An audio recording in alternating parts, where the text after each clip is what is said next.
Okay, we are rolling. Beth, thank you for being here. Thanks for having me. What is Feral Feast? What can you tell me about it? So Feral Feast is going to be a brand new festival that we're bringing to Montana, and it's really focused around wild food. So we're really focused on putting together a community program that sort of celebrates foraging, hunting, and the culinary side of things as well. How does this is my, I have a lot of questions, but the first one that comes up is as far as wild game and that being sold or cooked, how are the laws in Montana around that? Yeah, so that's something that was definitely on our radar as a potential hurdle to pulling this together. Basically, in all of the research and everything that we have done, you know, the way that it needs to be structured is not that there is an exchange of sort of like money for game. So what we're doing is we're putting together an entire experience, and because of the way that things are laid out, we're not going to, of course, sell, a plate of food that is wild game. We are going to curate a whole experience. So we have a whole day of educational programming. Certainly we have a bunch of chefs coming out for this event. And as long as it's part of a larger experience, so we have a 1 day event, we have a 1 day fee to access all of these things, and wild game is one part of it, as is, the foraging and everything else. And correct me if I'm wrong, but is that state by state or is it all states that it's illegal to sell wild game? I don't know definitively, but I believe it is across the board, Yeah, I mean it so makes far as I know. complete sense, at least logically to me, that that would then become a business and would be Yes. pretty detrimental to. Yes. And, I think it's interesting because people will come and they'll visit, a place like Montana, and they'll want to, have that sort of experience. But from what I've heard from people who are working in restaurants and things like that, actually, when you order elk in a restaurant, it's very likely that it might even be from outside the United States. It might be from New Zealand or something like that, but it is farm Yeah. raised. Yeah, I think it has to be just for that very Hmm. reason that people would be, I mean, who knows what would be going on, but people would be trying to acquire all kinds of tags and it Yeah. would probably. Incentivize bad behavior, I think.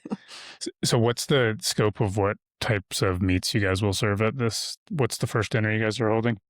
So, Feral Feast will start as a single event on August 22nd, and we have about 10 different chefs coming out for it. We have some great smaller chefs, we have some big names coming. So really it's one full day, and we have a vision for the business beyond that, but a lot of it'll depend on what the chefs want to cook, and we are encouraging, different things. So we have anything from, you know, bison to elk to deer, and on the bird side too. Mhm. So really it should be a well-rounded. We don't have every last sort of detail planned out, and we're kind of letting the chefs do their thing, but we are sort of keeping an eye on making sure that we have a well-curated, well-rounded assortment of food. And where is that taking place this year? So that'll be up at North Bridger Bison, which is, about 30 to 40 minutes out of Bozeman. We think it's a really perfect location for what we're trying to do. It's a beautiful backdrop. It's a working bison ranch. We think we're, very aligned with Matt Skoglund, the owner of that business as well. So we really feel that it's a perfect spot, and he has some newer parts of his property that we're kind of incorporating. There's a really cool old barn where we're going to have a lot of our educational seminars. We have sort of a setup of cooking stations for the chefs so that they can be out there all day. So it really is aligned, I think, with what we're trying to do here, and the backdrop's just perfect for us. Yeah, that's a beautiful spot up there, and that those bison that Matt raises are essentially like as close as you're going to get to wild bison Mhm. because I mean I think that's the environment that he maintains for them. Yeah, and actually Matt's gonna be part of our programming as well, so I'm really excited about that. As you know, he field harvests those animals Yeah. himself, so he's going to speak a bit on that experience and sort of, do some storytelling around that, and sort of what it takes to, run that business and take life of an animal as part of your business, and to be doing it in a way that is so connected to nature. And a lot of what Feral Feast is about sort of our over domestication and our lack of connection to nature anymore. So, I mean, Matt is really on the front lines of being in touch with that as a sort of food producer and someone who's going out there and doing that every day himself. So we're really excited to have him part of the program as well. Yeah, I think me and Matt talked about that. He did a podcast a while back, and I know that they harvest them right there in the field. And when I was growing up, there was a guy that started doing this, and I love the concept of it. One of the biggest issues with when you take animals to a butcher, and you can't avoid this in some extent because of the amount of animals, but there's a huge level of stress that animal goes through Mm-hmm. because they could live this life that essentially it's the only life they know, but they're a wild animal within some constraints, and then you got to chase them onto a trailer that they've never been on before, and Mm-hmm. it can really stress them out. So it is to have the harvest done that way is very cool. That it's just it's the closest you're going to get to really probably better than a natural death that an animal could Yep. die, because that could be pretty brutal. But Sure. I love the concept of the way he does that. Yeah, and I understand it's really difficult with if you imagine the stress it puts on a cattle, then to take something even larger like a bison. Yeah. Yeah, so giving them that sort of like dignity at the end is really powerful, I think. Yeah, we had pigs that we would take to the butcher, and what we would do is we'd put the trailer out in the field for a few weeks and leave it open Mm-hmm. so they'd go in and out of it. Mm-hmm. And that was better because they were, Mm-hmm. you could just close the door and they're in there, but there's still that stress. And then the trailer starts moving in, and it is really nice to take Mm-hmm. that step out of it. Yep, exactly. Yeah, and I think that is something that in some ways is inevitable, right? But we really, as part of Feral Feast, are focused on something you can do like that just really eases the sort of experience for the animal, Yeah. and we're ethical hunters, and we want to um, sort of get back to some of this more natural progression, both for humans and animals alike. Yeah, I know it's never going to be perfect No. because there's so many people to feed, but Yes. it is cool to see things trend that way. And Mm-hmm. I think that's why the bigger draw to hunting and people harvesting their own food is so appealing, because it's just so much closer to I don't know, a more natural approach than Exactly. getting corralled through a factory. Mm-hmm. Yeah, and I mean, I think about that on sort of the other side of things when we're thinking about foraging and things like that. Just everything, just wrapped in plastic, and our lives are sort of surrounded by plastic and things like that too. So just kind of getting back to some more natural ways. I don't think we have any. We know that it's sort of a luxury, right, to live in a place like this and to even have that option. I mean, some people are worried about getting any kind of food on the tables, but we're kind of like on this journey of learning about and bringing this community together of how we can kind of take small steps away from some of that. Yeah, it's very cool when there's not as when there's a little bit we're all a little bit closer to the food and where it's coming from. And I grew up on a farm, so I'm very biased that I got to see that firsthand. But so I have all these blind spots where I wouldn't understand it otherwise. But Mhm. I don't know, there's plenty of things that I don't even know the origin of that I eat. So I'm not. Sure. I mean, all of us. Yeah. Yeah. What will this experience look like that you guys are curating for what you're doing in August? Before we keep rolling with today's episodes, I want to tell you about someone who changed how we show up as a business. When clients land on our website, we hear the same thing over and over. It just feels right. Amy of Unbridled Form asked us questions we'd never thought to ask ourselves, helped us figure out the deeper identity underneath our services, and translated that into a brand world we're genuinely proud of. Our ongoing partnership is easily one of the best investments we've made. Learn more at unbridledform.com. Now back to the show. We're really starting with one day. We're hoping to grow this next year to 2 days in Montana. And we do hope that it's part of sort of a larger vision. You never know when you're starting something brand new, how, what's going to happen and how it's going to take. I mean, I've worked in sort of this outdoor industry space with some crossover into culinary to a certain degree. And I think there's a real market opportunity here for this. And I think the Bozeman and Montana in general is the perfect place to do it because I think there is sort of, um, like I said, like a gap in the market, but also something that we as Montanans, it's sort of a part of our culture to a certain degree. So we're really excited to have one full day this year. We're working with local businesses, we're working with local chefs, we're working with, outdoor brands, big and small. So the vision is really a one day sort of full day of events and programming, and that's coming together really well. And we're really excited for some of the people that we have coming out for this.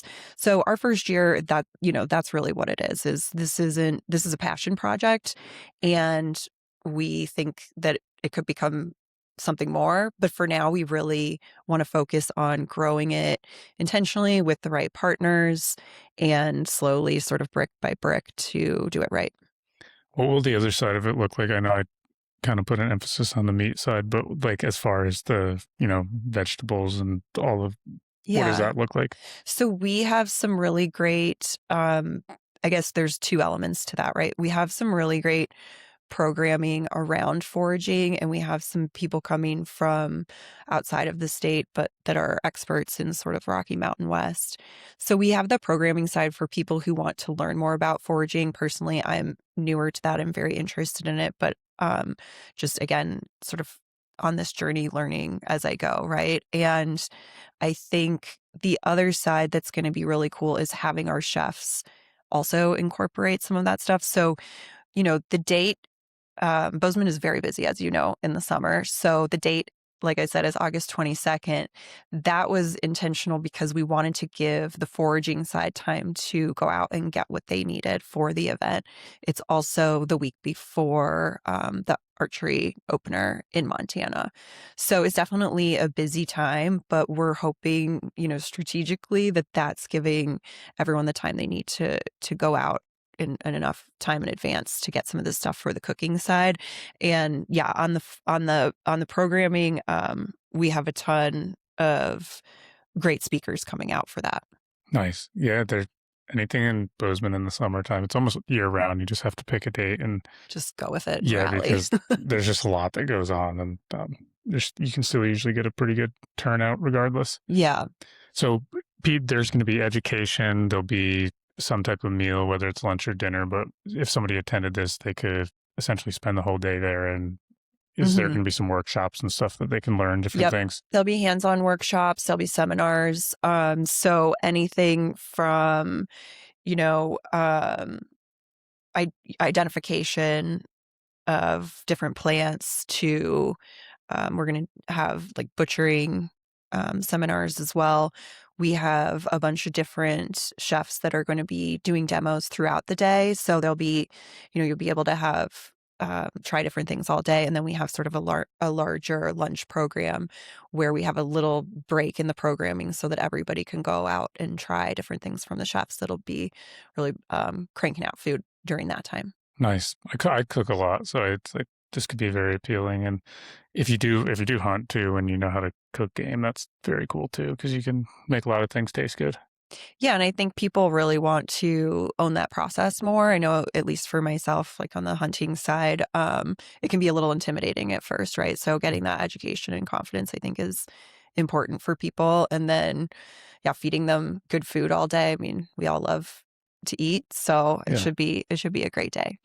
So where does your background get you into this, or how did this idea stem?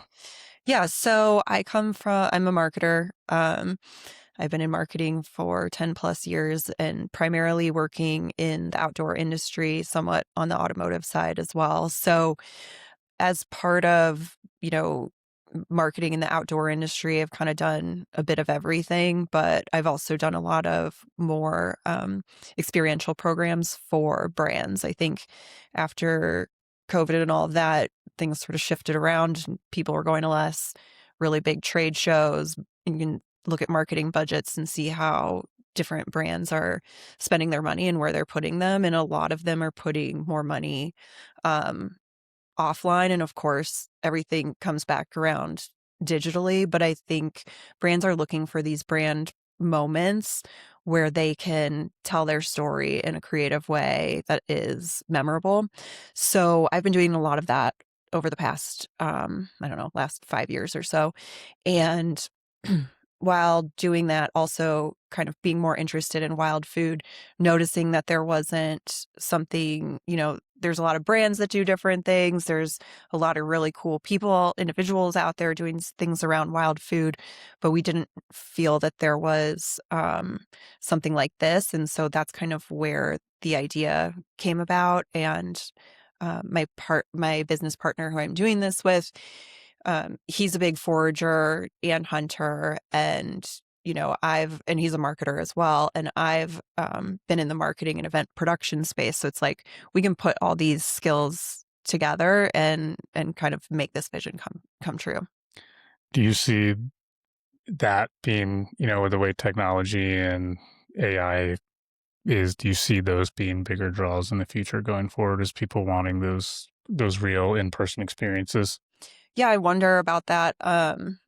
It'll be interesting with AI. I certainly think with social media and what's the way things have progressed over the past like 5 to 7 years. I don't think in-person events are going away. Certainly, they're not as scalable as other endeavors and things like that. But we're not out here to quit our day jobs or anything like that. We think that this is an important thing that we can bring to the table, and that there's a real need for it. And I think there's a lot of themes around conservation and things like that as well, that people need a gathering place to have those conversations in person and not just bicker online on social media. Hi, folks. Quick note from me. If you don't already know, the goal of Mountain Mule is to build real connection between Montana's businesses and the people they serve. If this episode or any other has given you something worth thinking about, smiling at, passing along, I've got a small ask. Share it with a friend, text it to someone, consider following the show. Whether you're using our services directly or following and sharing the show, those simple actions help support this business as well as the businesses and guests that have been a part of the show. Thank you for supporting these Montana businesses, local jobs, and this beautiful state. Now back to the show. I mean, it seems like it's just going to become like, I don't know. This is just at least my interpretation is that it's almost going to become like, because of AI, like a lot of stuff online will become cheaper and easier, and it's not going to be as much of a real experience. But when people can get off their phone or get off their computer and come to your event, go to Matt's ranch and see the bison and see where the food is, that's something that's going to really have real value. And I think it seems like it'll become more valuable as everything online is like, it's going to become a cheap commodity at some point. Yeah, and everything starts to look the same at a certain point too. So I agree, and I'm optimistic that that is the case for humanity too. Yeah. I mean, that's my hope, and it just seems like we will value these in-person experiences more and more as so everything becomes more digital in a lot of senses. Yeah, and I think we're not looking for a perfectly curated white tablecloth food festival. Is very different from that. We want something that is really authentic, and I do think as we're seeing AI move along, you're seeing these like event flyers, or everything just sort of starts to look and feel the same at a certain point. I mean, who knows where this train is going? It's changing so quickly. But we certainly feel that in-person events, and then even connecting that back online for some of the brands that we're working with, we think that'll be a great experience. And it has its value. There'll be people who can't show up, and we'll have some of our speakers and content on YouTube and things like that. But I think that sort of boots on the ground in the field connection is really important. This is top of mind for me. I don't want to go completely down a rabbit hole, but I just went to Savannah Bananas. Oh, you did? Baseball game. That's awesome. Yeah, and I've been a baseball fan my whole life. And my first instinct thought was, man, is this going to be an insult to the game? They were very high level baseball players, but it was like a true experience and real entertainment. And there were so many people there that probably otherwise would want nothing to do with baseball and find it boring. I know a lot of people do, unless you just kind of nerd out on the stats or you've played it your whole life. But that that was an experience that I was very impressed. It was very cool. I've never been. As a marketer, I would love to go and just, I'm not the biggest baseball fan or Yeah, anything, but I would love to go and just observe, yeah. everything. I've heard great things. My fiance does branding, and she's not a huge baseball fan, but she's by default a little bit of a baseball fan. But Uh-huh. she loved it. I bet. She couldn't stop, and like these guys were true performers, and it was just a cool they've sold out every game since Wow. 2016. That's Wow. the last decade. That's awesome. So I mean, like people are saying, yeah, we want these experiences. So I think like to what you guys are doing, that's very cool that you guys are on that track. Yeah, we're excited. Do you do any hunting yourself or no? Yes, but I'm newer to Okay. it in the past couple years, but I've been working in the outdoor industry in many cases in the hunt industry for several years now. So I've kind of been on this long journey of learning a lot about hunting, learning about ethical hunting, etc., and then getting into it more myself. But really, the main reason I'm interested in hunting is as a food source, and Yeah. so it's all sort of related. How's your experience been hunting or getting into it? Has it been Um, daunting? Has it been yeah, there's been some highs and some lows, yeah, and can't have one without the other, I suppose. So, um, yeah, I've had some challenging moments and some great ones too, and I have a good amount of meat in the freezer this year, so that's been great. nice? What have you learned from it, or what is it? Has it taught you, given you a different perspective on life? I think I've always been interested in the food side of it. I have always been sort of like sensitive around food and like meat in particular. I was a vegetarian actually for Okay. about 10 years. And that happened back when I was in middle school or high school when mad cow disease was going on. That was so long ago. But I just started learning more about sort of some aspects of the meat industry and things like that. And yeah, so I've always been interested in food. And then as I was working in the outdoor industry and I had a lot of friends that hunted, and I was sort of having to learn about it so that I could be good at my job essentially.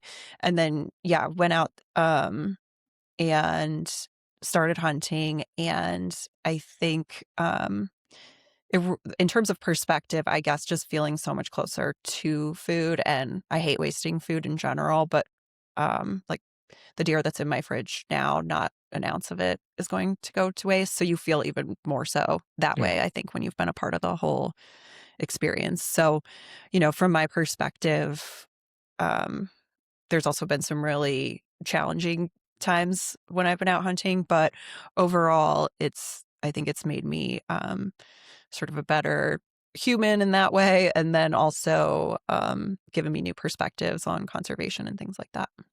So if you were a vegetarian and then you're not now, was it moral reasons or was it dietary reasons? No, it was sort of moral reasons. I don't have anything against eating meat. The Hmm. problem was when I was in high school, all this stuff about mad cow disease came out, and I started reading a lot about sort of the more industrial, like larger side of things, and so now I eat any kind of meat, and I have for a long time now. But I am a little picky, I would say. Like, I'd like to know where my meat is coming from. I would like to purchase it local where possible. So I'm just a little bit more sensitive maybe than the average person, but I think it's kind of all connected because I like to know where my food is coming from. Yeah. With this, with this dinner that you guys are doing, and if you think of anyone that is a vegetarian or has hesitations, do you have a way you try to bridge that gap for people? I mean, I think there's going to be there will be options for people who don't eat meat. Yeah.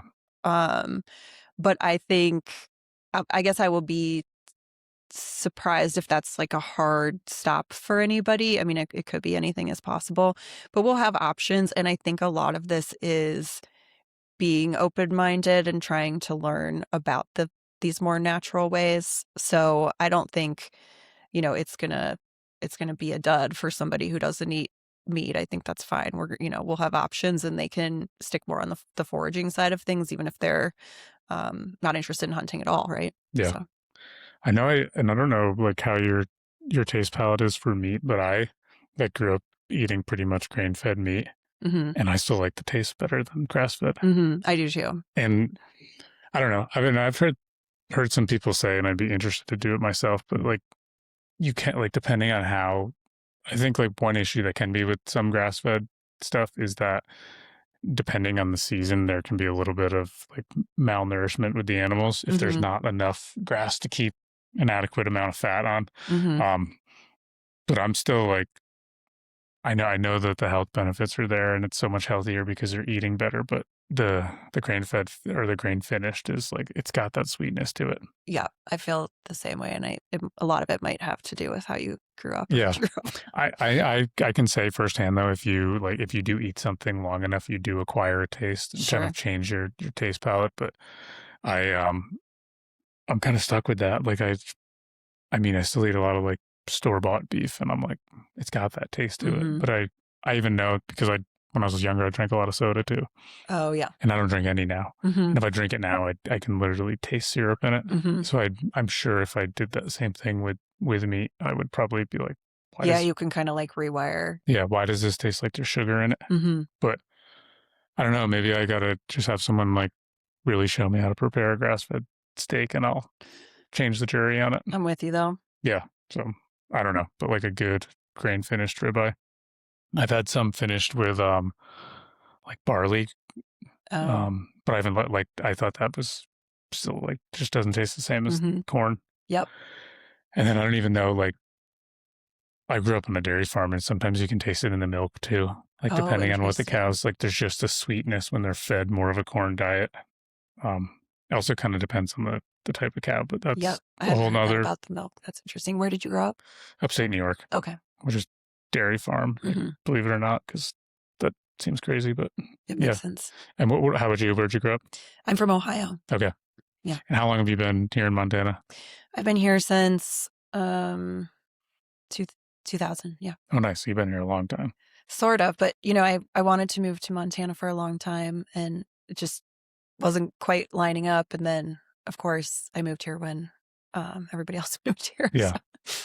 I mean, I like a similar story because I wanted to like there was a decade of from when I came here originally to when I moved Oh, here, really? but that's just how things line up Yeah. sometimes. It's just the way it goes. So, is there anything else anyone should know about this dinner experience? What you guys are doing, or what they can expect, or who they should bring besides everyone? I think, everybody's welcome. I think we're maybe saying leave your pets at home would be Mhm. nice. But other than that, it's a friendly event. Basically, the structure is we have, like I said, full day of speakers, and we have a larger lunch, and then we have more speakers in the afternoon. So it's really made for everybody, and we're bringing a lot of different perspectives and different groups from around the valley in Montana, and some people from out of state too. So Is it going to be capped on how many people can come, or are you guys?